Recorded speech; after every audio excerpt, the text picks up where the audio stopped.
Preventive maintenance, what is it? And what isn't it?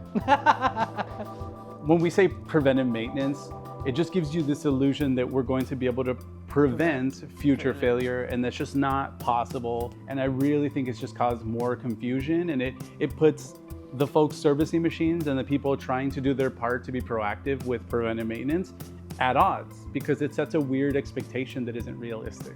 You know, it's a 25-year-old machine and they need quite a bit of work. And, you know, they're like, well, what do you think of what I should do? And I always give the analogy, it's like having a 1985 Honda.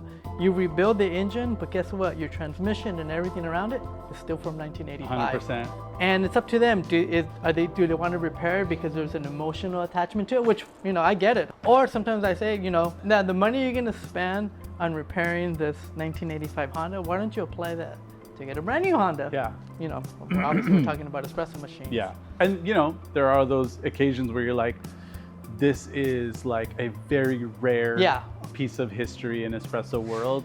Let's bring it to life. Yeah. Well, people ask us, you know, how much time do I have left with this machine? And that all depends on a lot of factors. I think it also comes down to how much time do you want to have with this machine? Yeah. Because, you know, most things are repairable, but they come at a price. Right.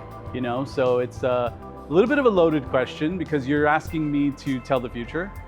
But the reality is, the question I'll turn back to that person is, how long do you want to keep this machine and what are you willing to spend to make that happen, right? Yeah. People ask us, what's like the best machine or what machine should I buy? And I always tell them it all depends on budget, also the features that you're looking for. Yeah. And also aesthetic wise, you know, is it going to look awesome in your kitchen?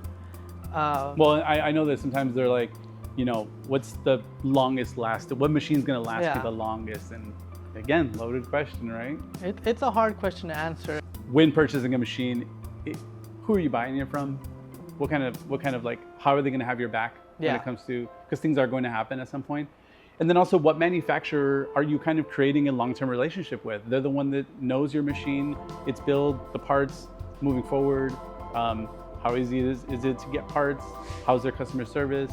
That sort of thing. So that's key, customer service. It's interesting, right? We want to distill it down to just the one, hey, what's the coolest machine or what's the longest lasting machine? It's like, you know, the real question really is like, which one do you want? Yeah. And do a little research on where am I buying it from and who made it?